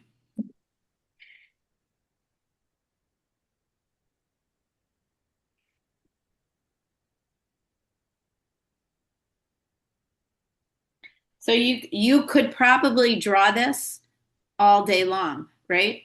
Oh yeah, Other- there's so much another- to it. Yeah. So another another exercise we're going to do going forward is going to be a simplification exercise. So you could take a complex subject like this and you can draw it extremely technically and faithfully. Or you can simplify it to the most simplest of shape and light with no pattern. And then there's a million different options in between, from both complicated to simplified, right? And all of us as artists, in developing our own style, which is part of what I hope the course will help accomplish, as our own signature style, we will come, hopefully, to some choices about how we like to draw, how we like to portray things. Do we like to faithfully execute things in detail, in as much detail as possible, and make that detail look exactly like the object that we're looking at or the scene we're looking at? Or do we like to have some combination of either abstraction or leaving details to the imagination, leaving them out? Or do we like the far extreme, which is as simplified as you can be? As few shapes, as few lines, and as few details as possible, maybe even as few colors. And we're not going to talk a lot about color in this class, but as little as possible, and still have the object be recognizable. Because I don't talk a lot about abstract art in these classes. I mean, certainly you could take it even further, and as few details or lines and not recognizable, because you don't care. That's not important to have it be recognizable. But we're talking about representational art, even if it is abstract and still representational. So how little could you put in there and make it still recognizable, even if it's a little bit of a challenge to the viewer to recognize it, which is always kind of fun for artists. When it makes you stop and look, like, is that a tree or is that something else? Okay, so that's our time up. So I'll share first, because I just want to share with you guys that I left out the whole inside of the tree. Wow. Didn't draw it. I just chose not to draw it. And I Highlight didn't yourself, realize. please. You know what, Sarah, I'm so sorry. I have a problem right now where I can't. Okay. Zoom isn't Okay. letting me. Yeah, I've been trying to fix it for like the last 3 days. I Okay. might need to get Just put a it. new. Yeah, sorry about that. So just let me, if I talk, it'll stay up there. So that was the first one that I did. I did think I got the proportion really well. And I went over and over here. But it's funny that when I looked at it, I realized I hadn't even bothered to do that. And that made me go, aha, well, maybe I don't need to draw everything. Yeah. But I did it again. And this time I chose to focus just on part of the tree for detail. Nice. Yeah, so a little bit different. So I think when the subject is a little bit, I don't want to say easier, but there may be like some aspects of it that are easier, then we can make more choices, more easily about like how much do we want to describe and where do we want to put the focus. And when you're looking at something, you can do that, even do a better job at it. So is there anybody who had a lot of fun doing this one? Joyce. It was a good challenge. Or have a question? Yeah, thank you. Joyce. So this was my first one. Well, not that, but this. Nice. Oh, very detailed. That's lovely. Got that branch a little bit off. Yeah, that's really But good. this one I started at the bottom, even before you told us to. Oh, Wow. Wow. Well, that's And not you're great. using pencil, right? No, I'm using a pen, a fine Oh, pen. it's a little blurry. Okay. I know. I love, I don't know I why. love, Closer to the okay. camera is No, good. it's, yeah, I think it's Oh, just, yeah. yeah, it's That's great. The amazing. foliage at the Wow. bottom is super fun. It So really You've done started this with this before. down here and then just worked up into the tree. it's really Yeah. cohesive. Nice job, Joyce. Thanks for sharing. It's really good. Okay, Diane, I'm gonna come to you. Thank you. I had no idea how to do this. So my approach was to go up and down and up and down and up and down. And then when you said, you mentioned about leaving some of it, I thought, well, I'm getting over this way, so maybe I'll go around those spaces. But then I had to just give up because I was just lost. Well, it still looks like a tree with a lot of texture, and it's just a different texture to the bark. But I had no idea how to even begin this. It just, yeah. yeah. But it was fun. I want to do more of this. Yeah, I want you to try this one again. I think it's really hard because there's so much in the interior. But some of us probably, we would draw a vertical line. I'm going to remove the spotlight. We would maybe draw a vertical line and then kind of bend it over and draw another line and sort of squiggle around, and you know what I mean? Uh-huh. Maybe try it again because you've got the idea of it. It's just that if it were a different subject, it might have been where it was harder to describe what it is, right? Yeah. Using only vertical lines. But you still know it's a tree with a very textured bark, and it's really interesting to look at. Nice take. Can I make a comment? Just please. Okay. So when I was doing this and started down here, I took another drawing class and they were talking about texture, and the bottom part, the little leaves, had I wanted to make that a different kind of texture than the tree bark, which were vertical lines, and these were like squiggly all over. And I think that helps kind of like define different things. Absolutely. What a great point. Thank you, Joyce. Yeah, different marks and different shapes can help with the differentiation for sure. And you could see that in Joyce's really well. Okay, I see so many hands. I'm coming to you in order. So Hillary, Vicky, you're next. Then Sean, you're next.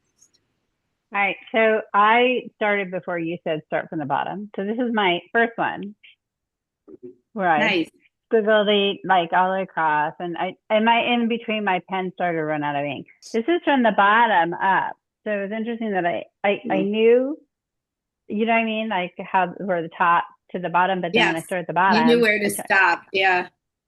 Anyway, and then you said bigger, use a bigger paper, and the pen was running out of ink, but cool. I tried to I did more of those, I don't know. Mine's more rudimentary. And you achieved that texture you did a lot of vertical marks, but you kind of zigzagged them a little bit more. Yeah, I was kind of impressed that I didn't go like, I was able to like judge how far over. And then I even hear leaving it at space, when you said that. So yeah, you did. I tried. Anyway, it was fun. Also, you guys, you're welcome. Also notice that on the whole, but not always, repeating, drawing the same subject over and over again can help you improve your drawing, improve your capture of it or your expression of it, but also can give you different ideas of how you might want to express it, right? There's a real value in repetition. Okay. Thanks, Hillary. Ooh. So it's interesting. My number one has that hole just like yours did. Yeah. And I don't remember choosing to do that. I wonder if it's just because the bark over in that right area was there a real clear line in the bark that brought us over there where it was like easy to travel along it, or was it interesting so we wanted to go there? Yeah, that's neat. Those are really fun. You have that zigzaggy kind of texture too. And that's such a great way to express that complicated bark in a more simple way. Good job, Vicky. Thank you. You're welcome. Okay, Sean, I'm coming to you. Which one has the paper? Oh, very nice. Wow, that's delicious. Started at the bottom, you know, I'm always coming from the top, and that was a whole different feeling and kind of mindset. I wasn't going backwards, but it was very different for me. So Yeah. Nice to get out of our comfort zones. yeah. Get out of the ruts sometimes. Well, that's really a lovely drawing. I know we said we were going to make a lot of bad art today, but you guys have made a lot of good art today too. That's really nice. Thanks for sharing, Sean. Okay, Sarah. Okay, this was my first one. Oh, nice. It's very blurry. Wow. Yeah. And Nice. Looks like a tree though. and then That's and then great. I thought, well, I missed so much in the middle. What am I doing? Let's see. Nothing. Anyway, there's so much in the middle that I tried to get more in the next one. Then I forgot Nice.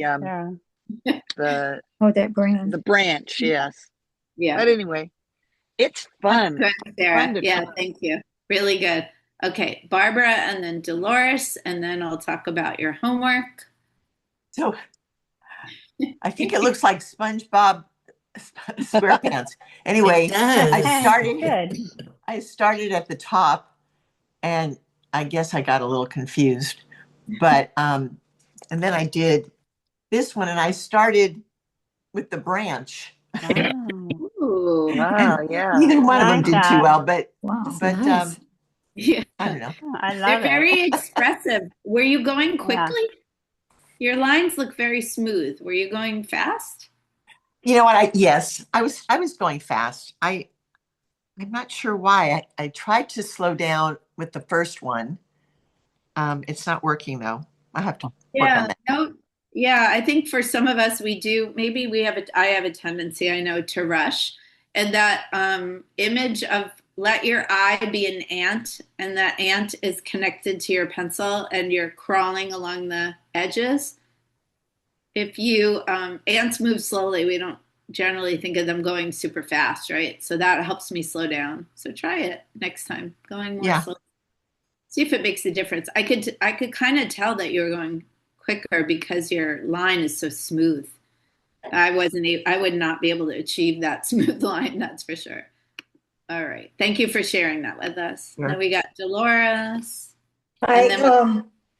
This is the tree here. Wow. Nice. But it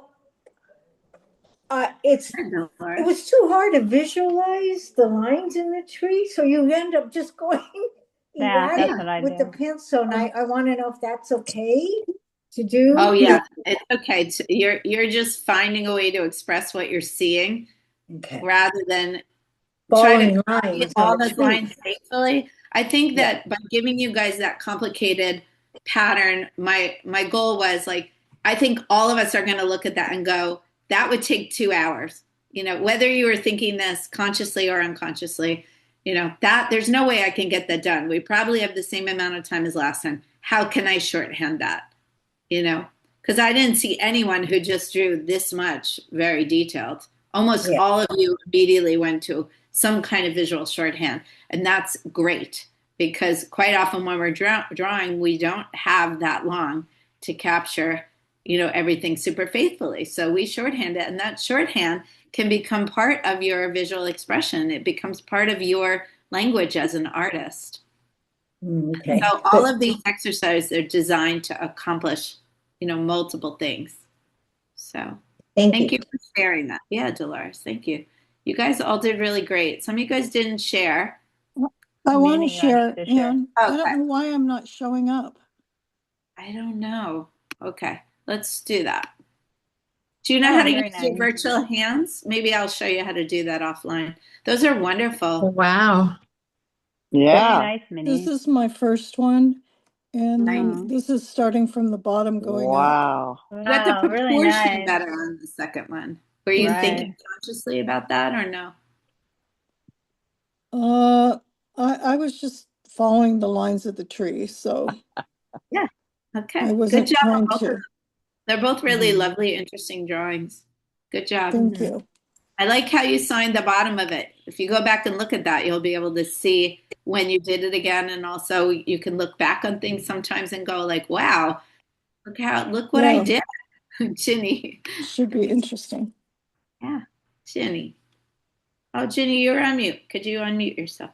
There we go. No, I Oh, took you're in the wrong medication this morning, so I've been floating through the class.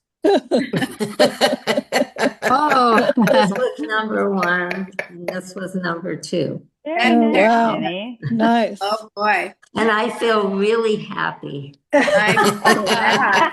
I Okay. need some of that medication. What? I You need share some it? too. Are you sharing, Jenny? Am I The sharing medicine. what? Oh, do you want The some of my medication. pills? The happy medicine. Oh my God. It was gabapentin, but this morning I took it on an empty stomach, which I shouldn't have done. And oh boy. Well, it's fun. I really enjoyed the class. Yeah, it I'm was great, glad. Oh, Anne. good. Thanks Great for sharing, class. Ginny. Feel better soon. I mean, it looks like you're feeling pretty Just go good. sleep it off, Jenny. Yeah. Okay. Stay So- happy. So this is our next class. So I need to, let me jump down to my screen really quick and tell you about your homework. Okay. Is it 12? So for your homework, I want for you guys to, I have a slide here on your homework. Oh, here it is. Carry your sketchbook and your pen around with you at all times, good or at least idea. as much as you can, you guys. Everywhere that you go, any free time that you have, even 5 minutes in line at the bank can be practice time. And you never know when you're going to feel inspired. The more that you start drawing, the more you're going to want to draw things that you see. Doesn't have to be, I always say, it doesn't have to be the Eiffel Tower. It doesn't have to be the Grand Canyon. Anything that you draw is good drawing practice, even if it's just 2 corners where the wall meets. Just practice, I want for you to switch purses and get a big enough purse to carry that sketchbook and a pen or pencil. Okay? No excuses for not carrying that around. As much as you can. And you're sitting waiting for your check to come, or you're waiting for your food to come, or whatever it is. Just take your sketchbook out and draw. Draw something from your car when you're stopped. I want you to when you're stopped. I want you to do at least 2 blind contour drawings in pen. You can draw all you want in pencil. I want you to practice that thin and thick and pressure and less pressure and so forth. But do at least 2 blind contour pen drawings of simple subjects. It could be something when you're out and about, but if you have some relaxed time at home, draw your lamps. You've seen my picture of the lamp. I'll show it again. Or draw your pet, whether they're sitting or moving. You don't have to time yourself. Take your time. Just follow the rules for blind contour. And try not to embellish them. Leave them be. You're going to look back at them later, and it'll be important. That's why we're doing them in pen. It'll be important to leave them be and not embellish them, okay? And then I want for you to do 1 blind contour drawing of your entire room. So not an object, any room in the house, and not from a photo. So I want you to do it in person. So you could sit on the couch or sit at the table, and whatever is within your view, without turning your head, I want you to try to draw the entire thing. The proportions may be very, very off, and that's okay. Okay, take your time doing that one. You'll probably need like at least 15 minutes to do that one. Here's a section that I've done of my house, but I've done my whole house, my whole room, the whole thing. And this one I did while looking, but I've done some crazy ones blind, which I'll show you next week, okay? So that's your homework. You can also practice some of the other things. So you can practice just outlines, for example, if you like. And then we'll take a look at your homework when we come back next week. Okay? So for next week, same materials. Yeah. I have a question. Yes. On those blind contours, do you want us to be able to lift a pen or not lift? With the blind contour, the goal is to not lift it up. Okay. If you get lost, if you really feel like you got lost and you have no idea where you are on the page, there isn't really a point in continuing. So go ahead and give yourself permission to look down, put the pointy or pen down, and then look up again and start drawing again. Okay? Try not to do that like too many times. Because the room is kind of hard, right? I mean, do you do the walls? Yeah. You could do whatever you want in the room. Okay. But the idea is to capture as much of it as possible. The windows, take your time. And again, the proportions will be really off. So it's not about the end result so much. It's about the journey and about observation. Okay. And helping to find your style a little bit. Great. Well, it's been wonderful today.